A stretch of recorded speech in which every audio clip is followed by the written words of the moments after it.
மாட்டுப் பொங்கல் ஏதோ வருஷத்துக்கு ஒரு தடவை ஒரு மாடு வாங்கணுங்கிற ஒரு லட்சியத்தோட இனிமேல் நான் வந்து பயணிக்க போகிறேன். ஏன் அப்படின்னா, நிறைய மாடுகள் வந்து நாட்டு மாடுகள் வந்து வெட்டுக்கு போகிறதில தடுக்கிறதுக்கான நோக்கம் தான் இது வந்து. இப்போ வந்து நான் வந்து மாட்டுப் பொங்கலுக்காக இந்த ஒரு மாடை வந்து நான் வாங்கியிருக்கேன். இந்த வருஷம் ஒரு தடவை கண்டிப்பாக வந்து நாட்டு மாடு வாங்கணும்னு தான் என்னோட எண்ணம். இந்த வருஷம் நான் திடீர்னு முடிவெடுத்ததுனால எனக்கு நாட்டு மாடு வந்து கிடைக்கல.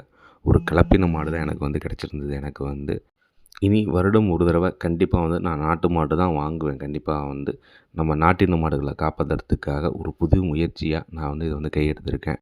நீங்களும் என்ன போன்று மாட்டுப் பொங்கல் ஒரு மாடு வாங்கணும், அதுவும் நம்ம நாட்டு மாடுகளை தான் வாங்கணும், தமிழ்நாட்டு மாடுகளை வாங்கணும் அப்படின்னு நீங்கள் நினச்சி ஒரு ஸ்டெப் எடுத்து வச்சிங்கன்னா, நிறைய மாடுகள் வந்து கருக்கி போகிறத நம்ம தடுத்து நம்ம நாட்டு இன மாடுகளை காப்பாற்றலாம்.